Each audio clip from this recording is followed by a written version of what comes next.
A continuación, Noticiero Telesucesos. Clasificación A.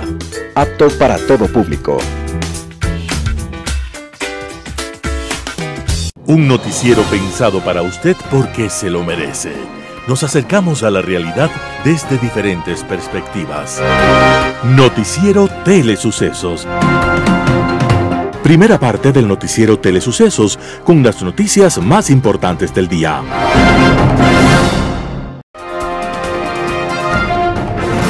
Un día como hoy. Era un niño que pertenecía a 13 generaciones consecutivas de músicos, y en él habría de reunirse todo el talento, toda la capacidad artística para convertir al pentagrama en algo perfecto. Dicen los expertos que las obras de este artista son las catedrales de la música, que son tan perfectas como una fórmula matemática, en la que no falta ni sobra una sola nota. Se llamaba Juan Sebastián Bach. Cuando niño, su madre murió, y su padre, buscando cómo atender a sus 4 huérfanos, decidió casarse con una viuda que ya tenía otros 3 hijos. La idea era juntar soledades y esfuerzos, pero no todo resultó bien. A los pocos meses el hombre murió, y la viuda de repente se vio dueña de 7 huérfanos. La mujer, desesperada, entregó los niños a Cristóbal Bach, que era el hermano mayor y que se acababa de casar. Criado por Cristóbal, este se convirtió en su profesor de música, y pronto aquel niño demostró su talento inconmensurable que habría de convertirlo en un músico con nombre propio en la historia. Bach es un músico portentoso en variedad, cantidad y calidad, y compuso de todo, salvo ópera, y explicaba por qué no lo había hecho. La ópera es el género de la pompa y la vanidad, del gran despliegue, del derroche material y musical que riñe con la humildad.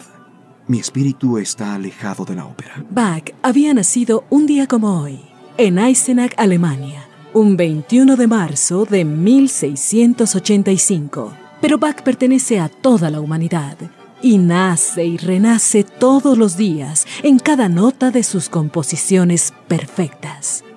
Feliz cumpleaños, Juan Sebastián Bach, maestro de maestros. Las principales noticias del día.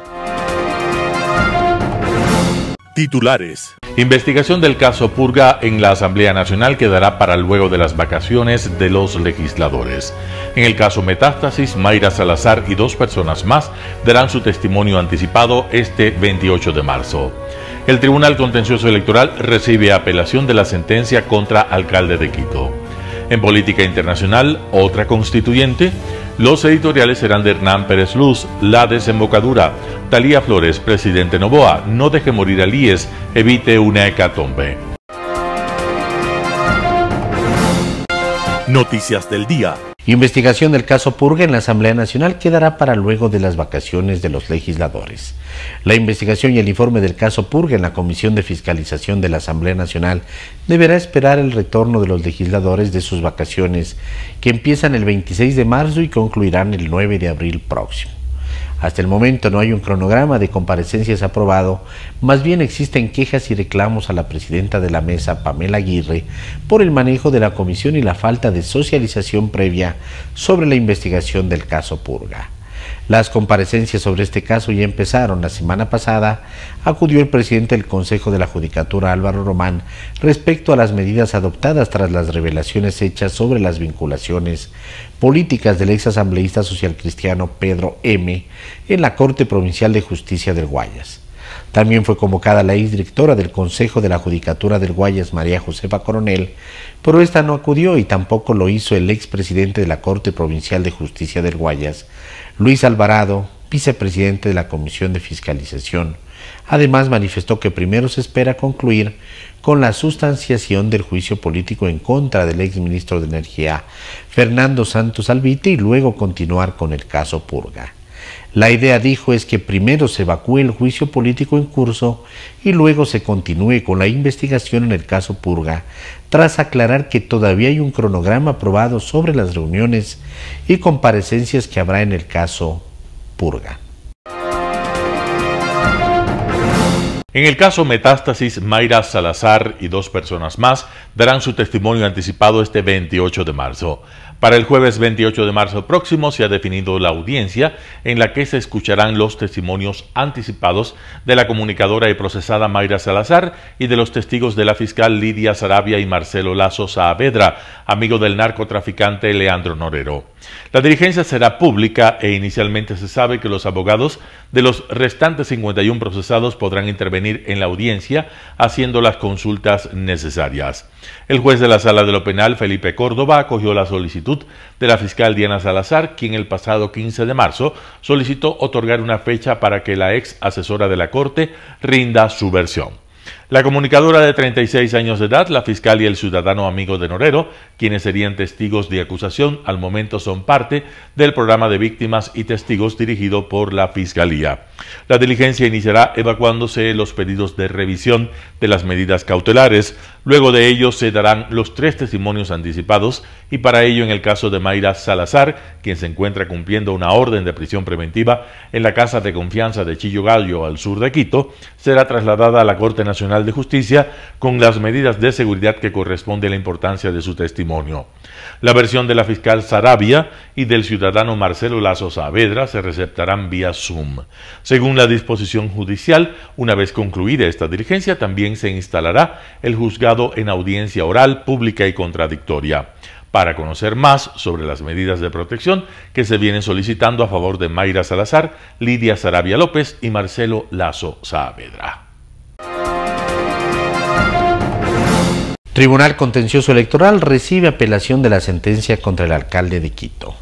En una nueva fase del controvertido caso de proselitismo político, los actores principales Mónica Jaramillo y Juan Esteban Guarderas presentaron ayer 19 de marzo la apelación de la sentencia contra Pavel Muñoz por infracciones electorales. La apelación, que ahora está en manos del Tribunal Contencioso Electoral, busca una revisión más profunda de la sentencia inicial. Se espera que, luego de que las pares presentaran la apelación, el tribunal realice un sorteo entre los 5 jueces del Pleno para designar un juez sustanciador encargado de revisar la apelación y determinar si cumple con los requisitos establecidos en el reglamento de trámites del tribunal. Según Jaramillo, la secretaria relatora del juez de instancia, Joaquín Viteri, tiene hasta mañana jueves para armar el expediente y enviar a la Secretaría General del Tribunal Contencioso Electoral para que se realice el sorteo y designe juez sustanciador. El viernes se llevará a cabo el sorteo y el juez sustanciador deberá emitir la causa a trámite, convocar al Pleno de Jueces e iniciar el proceso de resolución, el cual tiene un plazo máximo de 10 días. En el documento de apelación, los denunciantes argumentan que la sanción impuesta, que hasta el momento ha sido estrictamente pecuniaria, no es suficiente para disuadir futuras conductas contrarias a la ley por parte de servidores públicos. Se enfatiza la importancia del principio de proporcionalidad y se solicita la imposición de medidas más coercitivas, como la suspensión de derechos de participación y la destitución del alcalde Muñoz. Entrevista del día. En Radio Sucesos estuvo Osvaldo Landazuri, analista económico, para hablar acerca de la situación económica del país y la regulación de salarios en el sector público. Escuchemos qué es lo que dijo.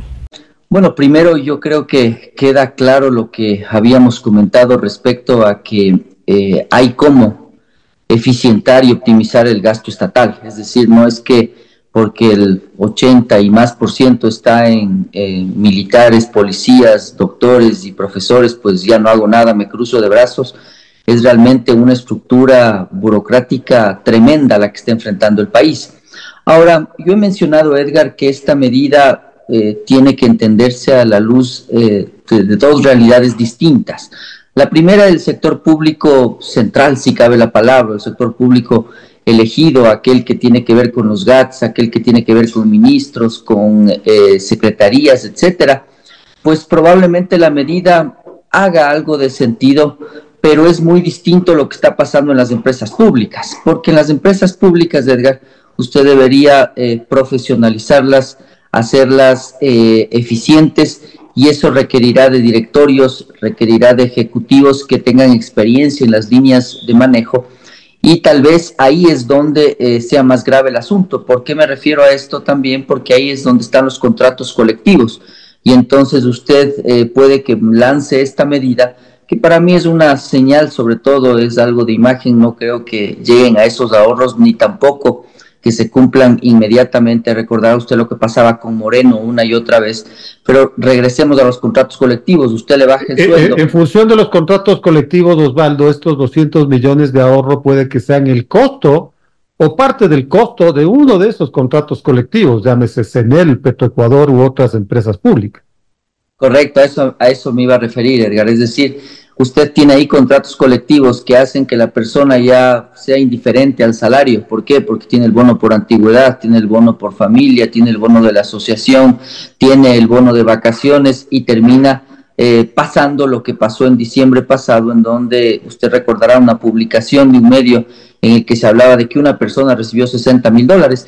Yo creo que fundamentalmente, Edgar, el asunto es que a esas empresas yo les intervendría a los hospitales, y entonces ahí podría sacar conclusiones respecto a cuánto debe ganar cada uno, qué es lo que hace sentido en términos de equidad interna y equidad externa, qué es lo que se maneja en administración, es decir, que el salario sea competitivo para poder atraer buenos perfiles. De lo contrario, claro, usted imagínese, le dice a un gerente de una multinacional especializada en petróleo, bueno, ven al Ecuador y gana $2,000, no va a venir jamás. Entonces, yo creo que hay que entender la óptica del manejo estatal desde estas dos aristas diferentes. Y lo fundamental, insisto, es profesionalizarle al servicio público, y creo que es ahí donde está fallando el país. Hay más bien una disquisición de orden cuantitativa. En el sector privado las cosas se definen con otra lógica. Se premia, ¿no es cierto?, a los cerebros, y claro, el nivel salarial puede ser mucho más alto, infinitamente mucho más alto. Eso le condena al Estado, al sector público, a prescindir de este tipo de prácticas. Correcto, Edgar. Y a ver, un poco en el sector privado lo que sucede es que usted establece la remuneración en función de los perfiles, en función de las responsabilidades, indudablemente, y también con esta óptica de equidad interna y externa. Es decir, usted hace todo un ejercicio para ver que haga sentido el salario de la persona, pero muy probablemente, como usted bien comenta, el sector público está ausentado en todo sentido de esta métrica. Por ejemplo, en el sector privado existen cada vez más las remuneraciones variables en función del cumplimiento de objetivos. Es decir, usted llega a un objetivo y entonces tiene un reconocimiento variable que puede ser tan grande como usted quiere en función del resultado que logra la persona primero, luego el departamento y por último la empresa. Eso en el sector público no existe. Es decir, da lo mismo, usted coge al final su sueldo sin ningún tipo de rendición de cuentas. Y es lo otro que está pasando. Nadie rinde cuentas, Edgar. Si usted se fija... Pero es que más bien en esta época hay la rendición de cuentas de toditos los funcionarios públicos. Entonces, ¿de qué rinden cuentas? ¿De qué estamos hablando? Rinden cuentas políticas de lo que probablemente les sirva para captar votos, pero usted se fija, por ejemplo, que prefecturas han adquirido carros blindados de $170,000, leí ayer. Eso no tiene nada que ver con los salarios. Y usted se da cuenta ahí lo que yo le comentaba a usted mismo hace unos días. Yo le decía, ¿cómo sabe usted que organizan conciertos, por ejemplo, para atraer votantes, y pues no dan cuentas de alcantarillado, de servicio público, de infraestructura, de carreteras? Es decir, nadie rinde cuentas. Entonces, al final creo que hacia eso debería ir el ejercicio de la función pública, y mucho más con esta ola mundial de inteligencia artificial, de procesos automatizados, que debería hacer que usted prescinda de un montón de personas y un montón de procesos que son completamente arcaicos, que no agregan valor a las personas y que le roban muchísimos recursos al Estado. Entonces, yo mucho me temo que la solución no va por ahí, Edgar, va por, insisto, auditar, intervenir, corregir, profesionalizar todo el servicio público para entender que los impuestos que estamos pagando hagan sentido a la hora de lo que se llama la respuesta en eficiencia. Yolanda Yupanqui, vocal del Consejo de la Judicatura, habló sobre el fortalecimiento de la función judicial. Veamos la nota. Yo estoy preocupada por el desarrollo institucional y sobre todo el desarrollo y la culminación del concurso que ha sido tan reclamado por la ciudadanía, tan reclamado por la propia Corte Nacional de Justicia, porque obviamente no está integrado con titulares.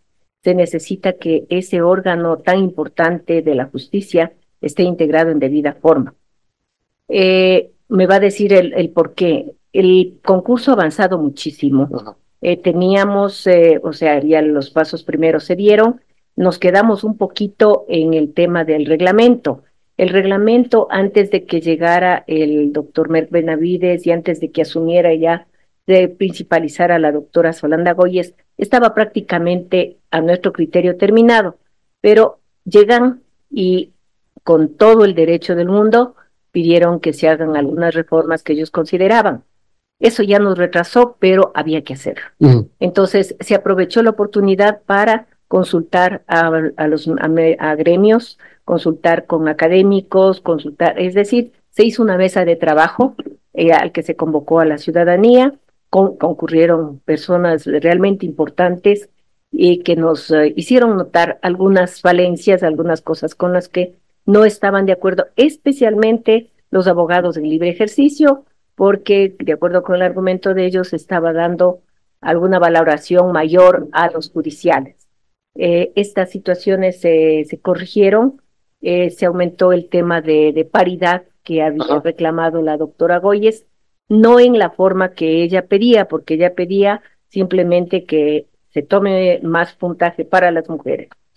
Que a mi personal criterio, paridad no es alternabilidad. Paridad es 50-50. Es 50-50. Ya, si vamos a profundizar en el tema del reglamento que se reformó y que se reformó el viernes y se empezó a conocer el lunes. Pero lo que termino con el tema de las ternas, porque es importante, pero yo entiendo hacia dónde va usted, va hacia la estabilidad. Sí, es cierto que es un consejo de la judicatura que va a terminar con suplentes, digamos así, porque los dos suplentes. Claro, porque los dos, o sea, lo que ha pasado en la judicatura este periodo es terrible, porque dos perseguidos por la justicia y uno destituido. Pero se ha logrado algo de estabilidad en este último tramo porque les queda un año. Sí. Bueno, un año no, ya nos queda unos 10 meses nada más. A ver, sí hemos logrado estabilizarnos, hemos logrado entendernos y sobre todo respetarnos. Nosotros trabajamos en base al respeto del criterio del uno y del otro y cada uno hace lo que tiene que hacer. Lo que realmente es de resaltar es que todos estamos trabajando hacia la institucionalidad del Consejo de la Judicatura. ¿Qué es lo que me preocupa? Que salga el doctor Román, que es la cabeza, y usted sabe, y todo el mundo sabe, que el momento en que una entidad se descabeza, el término, se desestabiliza. ¿Por qué? Porque tiene que el nuevo venir a enterarse, a saber cómo y a dirigir. Entonces, esa sería una situación que nos desestabilizaría, incluso el mismo concurso, y me preocupa que el concurso se detenga. ¿Por qué? Porque tenemos muy poco tiempo.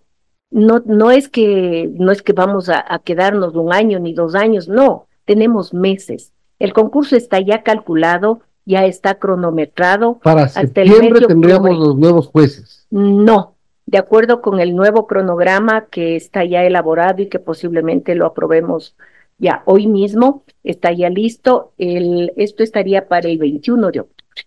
Para el 21 de octubre, los nuevos jueces nacionales. Es el último acto que se va a realizar. Entonces, a partir del 21 de octubre ya podríamos decir que vamos a contar con jueces, los jueces de la Corte Nacional. Y obviamente también con jueces que la misma Constitución nos exige, porque exige que sean 21 jueces y 21 conjueces. Ahora, el problema que se presenta es que sí, nosotros nacimos, digamos, en este consejo como alternos, pero si vamos a analizar lo que dice la Constitución establece que, siendo nosotros alternos, el momento en que no exista definitivamente, haya ausencia definitiva de principal, el alterno pasa a ser principal. Y en esa calidad estamos. Eso es. En el programa Impacto Informativo, Juan Carlos Díaz Granados, director de la Cámara de Comercio del Guayas, habló acerca del pedido de inconstitucionalidad del incremento del IVA. Vamos con la nota. La demanda de inconstitucionalidad que la Cámara de Comercio de Guayaquil presentó ayer se basa en dos asuntos de fondo por un lado y de forma por otro lado. Vamos por el asunto de forma. De acuerdo al artículo 135 de la Constitución, solo el presidente de la República podrá presentar proyectos de ley que creen, modifiquen o supriman impuestos, aumenten el gasto público o modifiquen la división política administrativa del país. Es decir, solo el presidente de la República puede presentar proyectos de ley que creen, modifiquen o supriman impuestos. Solo él. Bueno, pero Novoa presentó el proyecto a la Asamblea para subir el IVA. Digamos que hasta ahí estamos bien. Hasta ahí estamos fantásticos. Entonces presenta a la Asamblea para subir el IVA.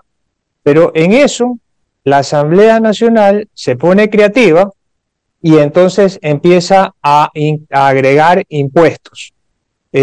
Contribución temporal a las sociedades, reducción del IVA cuando se trata de materiales de construcción. Y ojo que ahí es muy interesante también, porque si la intencionalidad del proyecto de ley estaba fundamentado por el Ministerio de Finanzas, porque hay que fundamentarlo, que es recaudatorio, porque se requerían estos recursos para el Estado, ¿cómo así el IVA para los materiales de construcción se baja?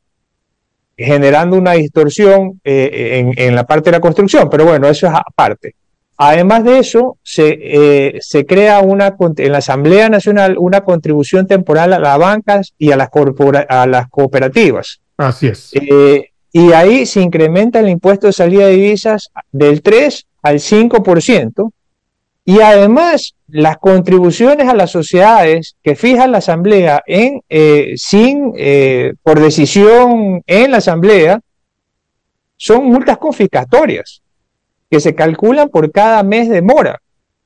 Entonces, el principio es que se ha vulnerado el artículo 135 de la Constitución, porque el presidente presenta, como usted muy bien dice, el proyecto de ley incrementando el IVA. Y sale de la Asamblea con eso y con todo lo que acabo de mencionar. Entonces, la Asamblea generó tributos cuando no tiene la capacidad para hacerlo. Eso no correcto, es constitucional. No es constitucional. El presidente debió vetar ese proyecto de ley cuando le regresó a él, porque él solamente tenía el proyecto inicial de él solamente era para el IVA. Y además de esto genera incertidumbre en la seguridad jurídica del Ecuador, porque de ahí, supongamos, ya centrémonos solamente en el IVA. Entonces, en este caso se fija, la Asamblea además le dice al presidente, mire, y usted decida, muévase en los rangos entre el 13 y el 15%, y como usted bien dijo al comenzar este programa, el presidente vía decreto determinó que se quedaba en el 15% a partir del 1 de abril. Pero eso genera una serie de incertidumbre, porque imagínese usted, los comerciantes tenemos en la bodega material que debe ser etiquetado con el IVA. Entonces hay material etiquetado, lo que usted quiera, en todo el Ecuador, etiquetado al 12%. Los fabricantes dicen, hasta que el presidente emita el decreto, ¿qué hago? Tengo que parar la producción porque no puedo seguir rotulando y etiquetando. Entonces, tienen que esperar hasta este fin de semana para poder etiquetar la nueva mercadería desde que ocurrió todo esto de aquí. Entonces, la seguridad jurídica se basa en que haya una tarifa, primero que haya estabilidad en el tributo, que haya certidumbre y previsibilidad, porque si no, no hay forma de planear nada en el Ecuador, porque en este momento está en el 15%, pero pasado mañana podría estar en el 14% y pasado mañana en el 13%. ¿Cómo hace usted un plan de negocios de esa manera? Entonces la ley, aquí no estamos impugnando la potestad del presidente de crear tributos. Lo que estamos diciendo, esto es un muy mal precedente para el futuro, porque hoy es el presidente Noboa, pero pasado mañana la Asamblea Nacional decidirá también crear nuevos impuestos si dejamos pasar esto de aquí. Un panorama de noticias para su estatura intelectual.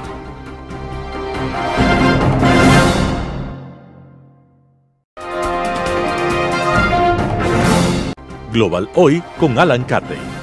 Otra constituyente. América Latina probablemente detentará el récord mundial de constituciones y por ende de asambleas constituyentes en el mundo. Si de estas dependiera el desarrollo y el progreso de nuestras naciones, estaríamos de largo a la cabeza del primer mundo, organizando la conquista de las lunas de Júpiter, o tal vez ya habríamos alcanzado el viaje en el tiempo y la cura del cáncer. Esta supersticiosa creencia de que la solución a nuestros problemas es simplemente un acto de voluntad expresado en unas leyes promulgadas para establecer la felicidad por decreto, está en la base de ese populismo mesiánico extendido por toda la región, marca de fábrica de una tradición que por 200 años ha marcado nuestra historia, la del caudillo mágico, conspicuo protagonista de nuestra literatura, desde México hasta la Argentina, pasando por las islas del Caribe. El clamor por las constituyentes refleja ya desde su nombre el permanente fracaso que como naciones experimentamos siempre. Cada cierto número de años nos vemos en la necesidad de refundarnos, lo que constituye un inquietante rechazo a lo que somos y a lo que nuestros ancestros, cercanos o lejanos, han construido y nos han legado. Este rechazo a las raíces y a la historia es la medida de una frustración y vergüenza regional respecto de esos orígenes nuestros. Desde una perspectiva política, el clamor por una asamblea constituyente exigida desde el poder es fundamentalmente la declaración de una incapacidad congénita para participar en el juego de la democracia, con sus reglas y sus prácticas, esencialmente por no haberla entendido nunca. La democracia es, en su base, nada más que un estado político en el que el ejercicio de la tolerancia y la sensatez es la única obligación de convivencia. Pero ese nada más es en realidad un nada menos. Por eso la democracia es tan complicada en su aplicación, si la comparamos con formas más expeditivas, como aquellas que emanan de la punta de los fusiles, poco dispuestas a dar mayores explicaciones, o de la sumisión a la que han llegado los pueblos que, tras ser subyugados por siglos, han olvidado que son seres humanos con derechos y libertades, enterrados bajo gruesas capas de represión y de abuso. En nuestro país, en 194 años de existencia republicana, hemos tenido 22 constituciones, a un promedio de una por casi cada 9 años. Cada 9 años hemos debido refundar el país, reajustar a veces masivamente la legislación en una infinidad de campos. Como es fácil de comprender, la imagen que nuestros países proyectan al mundo es patética. La de unos niños rompiendo juguetes, incapaces de ver la manera de cambiar lo necesario para que exista una elemental continuidad y un mínimo de seguridad jurídica y confianza institucional en el país. De ponernos de acuerdo para que no sea indispensable comenzar una y otra vez de cero. Nuestra vecina Colombia está, al parecer, ante la perspectiva de embarcarse en un proyecto de esa naturaleza, pues el presidente Petro no pudo o no quiso actuar en democracia y buscar los acuerdos y los diálogos que ésta exige. Encaprichado porque su proyecto de reforma del sistema de salud tropezó con la resistencia de amplios sectores políticos y sociales, no supo o no le interesó negociar y hallar terrenos comunes con quienes veían, por las razones que fuera, inconveniencias o debilidades en su propuesta. Como un crío frustrado porque no pudo conseguir su juguete, encontró su escape en el berrinche, dando la razón una vez más a sus críticos acerca de su intolerancia e inmadurez. No se puede olvidar que por similares caprichos ya vivió un momento muy complejo durante su gestión como alcalde de Bogotá. También está muy fresco el recuerdo de su intemperancia a los pocos meses de gobierno, que fue la causa de la ruptura de la sólida mayoría que había articulado en el Parlamento, mayoría que le permitió lograr una profunda reforma tributaria que le ha aportado importantes recursos a su gobierno como para poder implementar programas fundamentales en beneficio de los sectores que confiaron en su capacidad para llegar a ellos. Esta reforma es la mejor demostración de que sí es posible el impulsar cambios decisivos en democracia a través de diálogos y de acuerdos amplios. Su propuesta de asamblea constituyente se la ve como una admisión de su fracaso como líder democrático, que buscará desde aquel espacio incierto lo que tantos otros lidercitos han buscado, su perpetuación en el poder al eliminarse restricciones a su reelección y las manos libres para hacer lo que se le antoje, como aquellos caudillos tan bien descritos por García Márquez y otros grandes escritores. Con esa propuesta está hipotecando el futuro de su gobierno, aún con más de 2 años por delante, para impulsar programas sociales que mejoren la vida de la gente y aseguren a futuro su apoyo a su línea política. Frustrado porque su proyecto estrella, la paz total, no ha marchado de acuerdo a sus expectativas, busca su huida hacia adelante, proponiendo la Asamblea Constituyente para desviar a la opinión pública del análisis mesurado para la comprensión del porqué de estos 2 graves fracasos de su gobierno, la paz y la reforma de salud, y la búsqueda de alternativas que los viabilicen. Su propuesta nace coja, con limitados respaldos, un auténtico salto al vacío, aún más después de los resultados de las últimas elecciones seccionales en las que al gobierno no le fue precisamente bien. Con el argumento de que la Constitución no le ha dejado gobernar, parece estar construyendo un justificativo, un pretexto para explicar el porqué de sus fracasos. Inevitablemente se viene a la memoria otro proyecto de asamblea constituyente, el de Chile, que terminó bastante mal para quienes lo impulsaron, entre ellos el presidente Boric, que tuvo el mérito, tras su dolorosa derrota, de asumirla con espíritu democrático, algo que por sus antecedentes parecería estar lejos de Petro.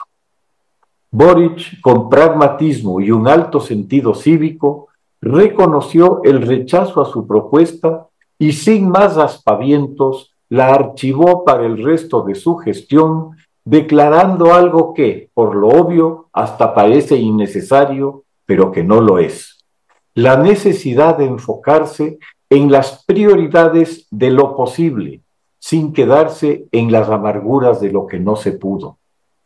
Mucho más joven que Petro, demostró, sin embargo, la madurez que a éste le falta. Que no se vean los penosos episodios del evismo boliviano empeñado en torcer la ley para reelegirse sin respeto alguno a la ley y a un plebiscito en el que con absoluta claridad quedó definida la no reelección. De nuevo, el ejercicio de la democracia es un esfuerzo permanente que no admite requiebros ni claudicaciones y que exige aprender a jugar según las reglas. Ojalá así lo comprendiera el presidente Petro. Muchas gracias. Editorial. La desembocadura, artículo de Hernán Pérez Luz publicado en Diario El Universo. Ya no se trata solamente de robarle al Banco del Pacífico millones de dólares a través del abuso de una acción de habeas data. De hecho, este abuso del habeas data y de otras acciones constitucionales con fines de enriquecimiento viene ocurriendo desde hace algún tiempo con la complicidad de jueces y abogados. Una secuela de esta práctica corrupta es lo que le está pasando a otra banca pública como es la Corporación Financiera, donde millones de dólares se le han ordenado a la institución que pague a un individuo gracias a una acción de protección. Que el autor del asalto al Pacífico sea el líder de un importante partido político que invoca las virtudes cristianas en su nombre, tampoco parece ya sorprendernos. Ya no solo se trata de extorsionar a presidentes o ministros de estados o magistrados, amenazándolos con juicios políticos a cambio de que se les hagan favores económicos, personales o se les satisfagan delirios de venganza. Allí como muestra está el chantaje que al estilo de la mafia siciliana se le viene haciendo a la fiscal general llevándola a un juicio político a sabiendas, tal como lo admitieron públicamente, de que no hay razón para ello, con la finalidad de que a cambio de salvarla de su destitución no cumpla con sus deberes y se haga de la vista gorda o para que baje el tono, para que no indague cómo es que hay gente que mueve millones de dólares en contado gracias a la protección que tienen de caciques poderosos, o para que se deje guiar sobre a quién acusar y a quién no. Como tampoco les parece suficiente haber convertido a las instituciones judiciales en centro de prostitución y en una bolsa de valores donde a diario se compran y venden resoluciones judiciales con apariencia de legalidad. Ni tampoco se trata ya de haber montado desde la legislatura toda una estructura normativa y de poder para facilitarle la vida al crimen organizado y a los carteles. No, nada de eso parece haber sido suficiente para esta gente. No contentos con haber envilecido la política a punta de robo, chantaje, narcotráfico, prostitución y tráfico de influencias, y no contentos con haberse enriquecido insaciablemente abusando de su poder y haberse dedicado a perseguir adversarios para lamer sus resentimientos, ahora resulta que habrían tenido hasta vocación de asesinos. En efecto, de las recientes investigaciones del operativo Purga, comienzan a surgir indicios de que algunos elementos de estas organizaciones políticas estarían involucrados en el asesinato de Fernando Villavicencio, tal como muchos sospechaban. Y es que llegó un momento, ciertamente, en el que a Villavicencio tenían que darlo de baja, como dicen los pandilleros. Sus pesquisas y denuncias se habían convertido en una amenaza no solamente para tal o cual político pillo. Y en realidad Villavicencio, que de paso estaba por ganar las elecciones, comenzó a poner en riesgo a toda la casta, como diría Milei. Todo ese andamiaje criminal que ha venido gobernándonos tras bastidores había comenzado a gritarse gracias a su tenacidad y arrojo. El asesinato de Villavicencio es como la desembocadura, donde convergen todas las alcantarillas de las aguas servidas de la corrupción, de esa clase que tiene secuestrado a nuestro país. En ese crimen se resuelve nuestro fracaso como nación. Artículo de Hernán Pérez Luz publicado en Diario El Universo. Presidente Noboa, no deje morir al IES, evite una hecatombe. Talía Flores, primicias. Dice la leyenda que por donde pasaba el caballo de Atila, el rey de los hunos, no quedaba nada. Era tierra arrasada. Algo así habría constituido para el Instituto Ecuatoriano de Seguridad Social, IES, los 10 años del correísmo en el poder, porque llevaron a la entidad hasta el borde de la quiebra. Bajo el dominio de la fallida Revolución Ciudadana, en el IES se juntaron todas las maldades de la política pública y se practicaron las más perversas acciones, sin que les importase que millones de afiliados, los verdaderos propietarios de la institución, fuesen condenados a la ruina y quizá hasta la muerte. Fue nefasto para el IES que se permitiera, por negligente complicidad, que los representantes del Ejecutivo formaran partidos políticos usando los dineros y la estructura de la entidad, abusando de la buena fe de la gente. Aún retumba entre los afiliados la mentirosa propaganda con el sonsonete de que el IES avanza, mientras la entidad que estaba siendo saqueada retrocedía. Y poco tiempo después, mirar con estupor que el representante de Correa ante el Consejo Directivo, Ramiro González, inscribiera en el CNE el Partido Avanza, de cual fue su gerente propietario y fundador. Fue el origen de todos los males, porque cuando Rafael Correa, que por entonces aseguraba que como jefe de Estado era jefe de todos los poderes, nadie se opusiera a la orden suya de que se atendiera a los hijos de los afiliados, pero sin que el gobierno aportase ni con un centavo. Así empezó la descapitalización del Fondo de Salud, pero con la astucia típica de los autócratas, para quienes veían venir el desastre en la institución, no dijeron nada, y echó mano a los dineros del Fondo de Pensiones para usarlos en el Fondo de Salud. Atila arrasaba con todo. Ese lastre sigue hasta ahora y por eso el IES da atención a 8 millones, pero solamente cotizan 3 millones y no hay gobierno que se atreva a poner orden, aunque durante las campañas todos han anunciado que harán correctivos, pero hicieron algo peor.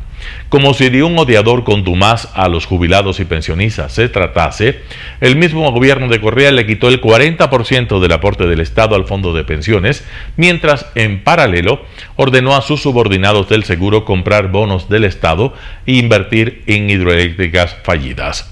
Hoy no solo que ninguna de estas nefastas acciones es siquiera recordada en la Asamblea Nacional, sino que a los asambleístas se les ve felices, haciendo mayoría con los mismos que convirtieron al IES en un descarado botín político que los llevó a superpoblar la entidad, en la que pasaron de 11.000 empleados en 2007 a 38.000 en el 2018.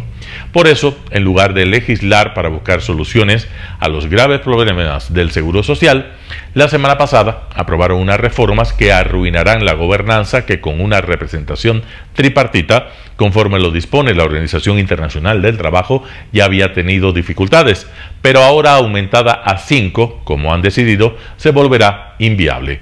Claro que suena bien que los dueños de la institución, los afiliados, tengan una mayor representación, pero al ser un organismo colegiado, difícilmente alguna propuesta que no sea del sector será factible. Y no es todo. Han decidido que los miembros del Consejo Directivo sean sujetos de fiscalización y de control político por parte de la Asamblea Nacional, contrariando el artículo 131 de la Carta Magna, y luego de que la Corte Constitucional determinara que vía enmienda no cabía cambio semejante por tratarse de un órgano técnico administrativo, lo que significa que politizarán al organismo. Las mafias que están también en el IES, tal como se denunció años atrás, un presidente del Consejo Directivo que debió renunciar porque no le permitieron hacer cambio alguno, al parecer siguen teniendo influencia incluso en otras instituciones. Las reformas de la Asamblea son la metáfora de la desconexión con la realidad de los afiliados al IES y un ejercicio de oportunismo patético y audaz porque ni siquiera consultaron a los reconocidos expertos que hay en el país. El gran problema del seguro es ahora la demografía, tal como ocurre en otras partes del mundo, porque no solo que la gente vive más porque ha mejorado la calidad de vida y deberá recibir su pensión por más tiempo, sino que cada vez hay menos cotizantes. Las cifras del IES los dicen todos. Los afiliados crecen el 1%, los jubilados el 11%. El sistema de pensiones tiene un gran agujero y se necesita una reforma profunda y seria. En 2024 el pago de jubilaciones se estima en 6.000 millones de dólares, mientras que los aportes de los afiliados activos suman 3.300 millones. En el área de la salud, el drama es inhumano porque los enfermos deambulan por las instituciones buscando atención, ya que no les cancelan los pagos a los prestadores de servicios. Estos son los temas que deben resolverse con apremio, comenzando por un sistema nacional de salud que coordine a todas las instituciones que ofrecen los servicios, conociendo que el Fondo de Salud es deficitario en 800 millones de dólares anuales.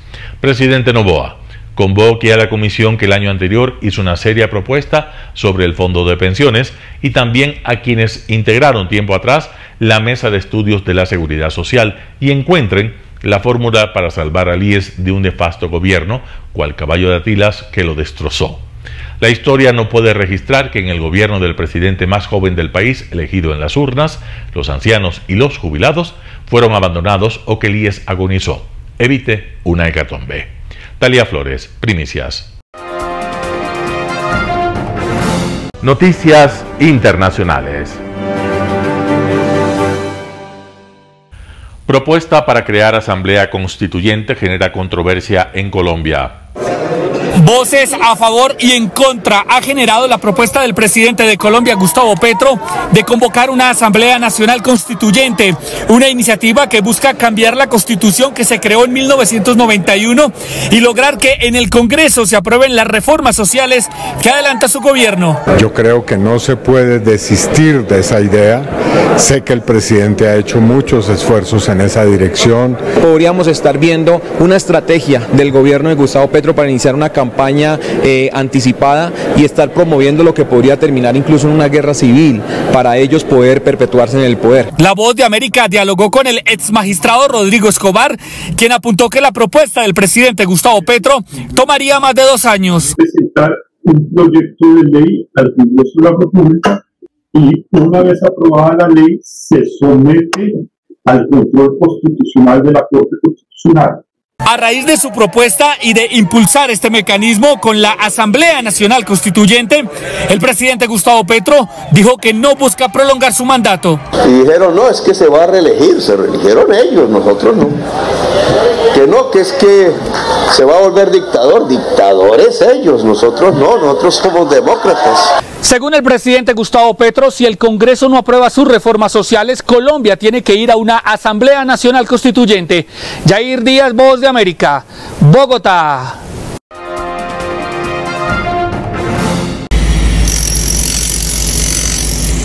Han pasado más de 5 años desde que empezó la construcción de vías para el Tren Maya y siguen surgiendo denuncias sobre su impacto al medio ambiente. Porque lo entreguen de forma tardía no quiere decir que eso esté subsanado. Ya estamos llegando a un punto en donde ya hay responsabilidades penales, porque se están causando crímenes ambientales. Varias organizaciones aseguran que se han deforestado más de 6.000 hectáreas de selva y que los acuíferos sufren con los pilotes de acero introducidos. ¿A dónde va a ir ese acero corroído? ¿A dónde va a ir todo ese cemento deslavado del concreto? Finalmente está afectando un acuífero que estaba prístino, que es el agua que alimenta a toda la Riviera Maya, no solo a las zonas urbanas, a los hoteles, sino a los animales y a las plantas de esa zona, ¿no? El gobierno insiste en que protege el ambiente mientras busca unir a todas las comunidades del sureste. Van forradas para que no se contamine el agua con cemento, con concreto. Llevan una funda especial. Las comunidades de la región dicen que el Tren Maya está lejos de detonar el progreso, pero el gobierno asegura que sacará de la pobreza a 1 millón de personas en el sureste mexicano. Atravesará los estados de Tabasco, Chiapas, Campeche, Yucatán y Quintana Roo. Javier Egar, Voz de América, México.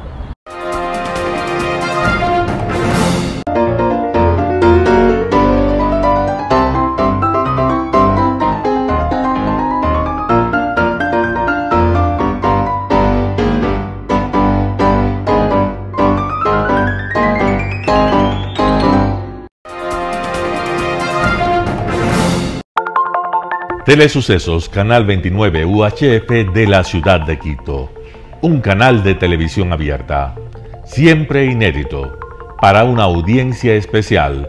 Somos cultura, educación, salud, opinión calificada, normas de vida. Y todas las tardes, de lunes a viernes, desde nuestros estudios en Arena Telesucesos, escenario propio destinado a promover el deporte. En tiempo real. Usted y su familia, en su televisor, desde la comodidad de su hogar, disfrutarán de los partidos, eventos, campeonatos que realizamos diariamente de ecuavóley, básquet, box, lucha libre, cachascán, gimnasia, artes marciales, tenis de mesa, fútbol sala, transmisiones en vivo de los principales partidos de fútbol barrial y colegial. En fin, somos un canal inédito. Inéditos en el deporte. transmisiones de acción y conocimiento en el deporte. Espacio diario conducido por el arquitecto David López todas las tardes, de lunes a viernes, de 4 a 5 de la tarde. Siempre inéditos y distintos, siempre jóvenes. Personajes jóvenes de generaciones nuevas.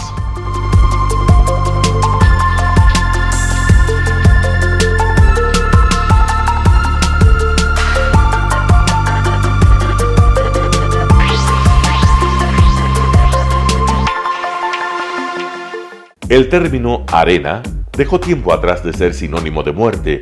Hoy es un espacio de vida, de desarrollo de una de las actividades básicas del comportamiento humano, el deporte, que quizá, como ninguna, moviliza sentimientos y emociones, elimina como principio la violencia, intereses personales, trampas, desunión e intrigas. El deporte, con sus valores, solo deberá entregar mensajes de bien para mejorar las actuales estructuras sociales y políticas en deterioro en las que vive nuestro país.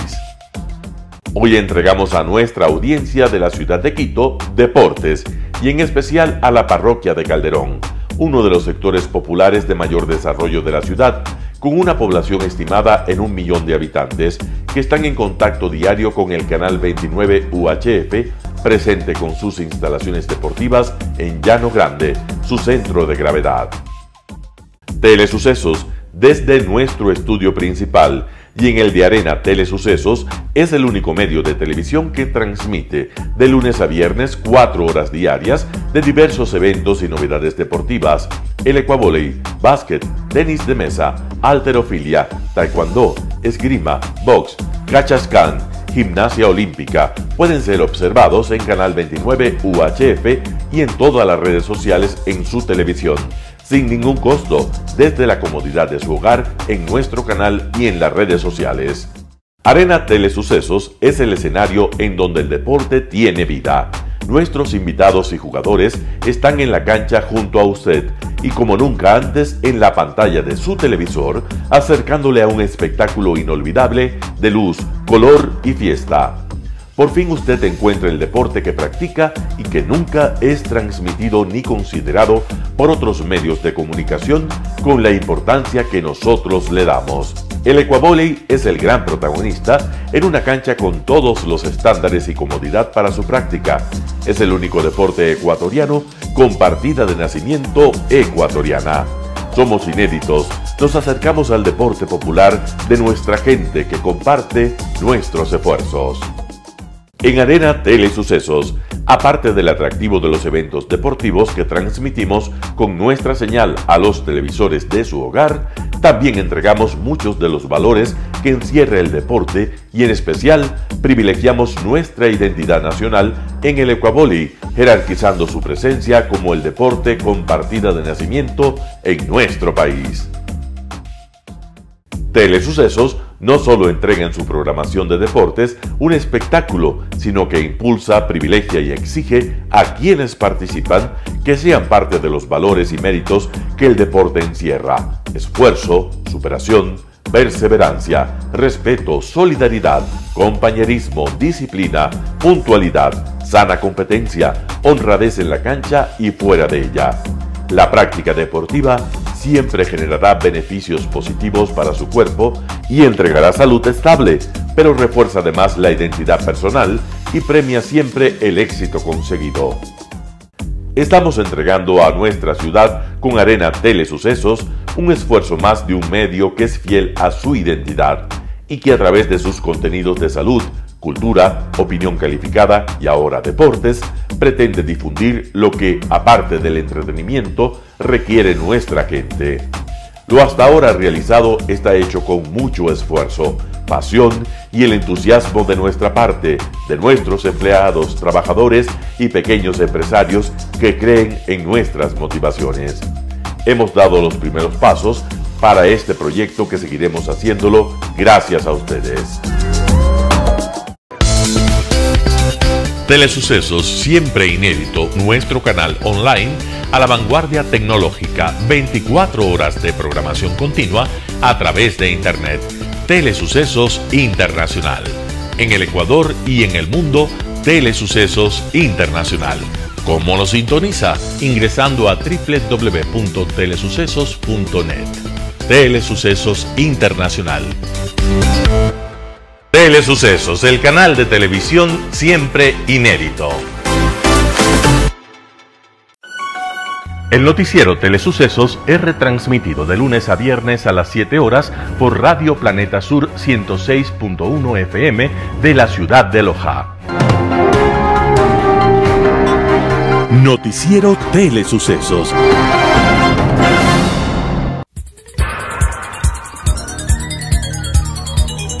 Las opiniones vertidas en este espacio por la producción y dirección del programa son de exclusiva responsabilidad de sus autores y de quienes intervienen en ellos.